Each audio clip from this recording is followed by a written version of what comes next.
Making a CV, curriculum vitae, can be a daunting task, but it is an essential document when it comes to applying for jobs or internships.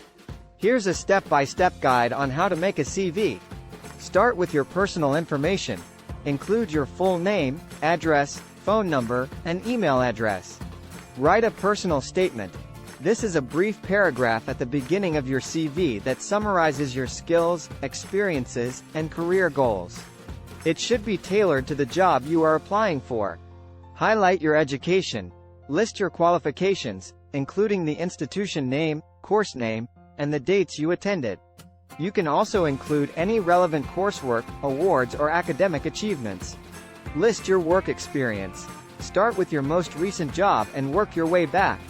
For each job, include your job title, the name of the company, the dates you worked there, and your key responsibilities and achievements. Include your skills.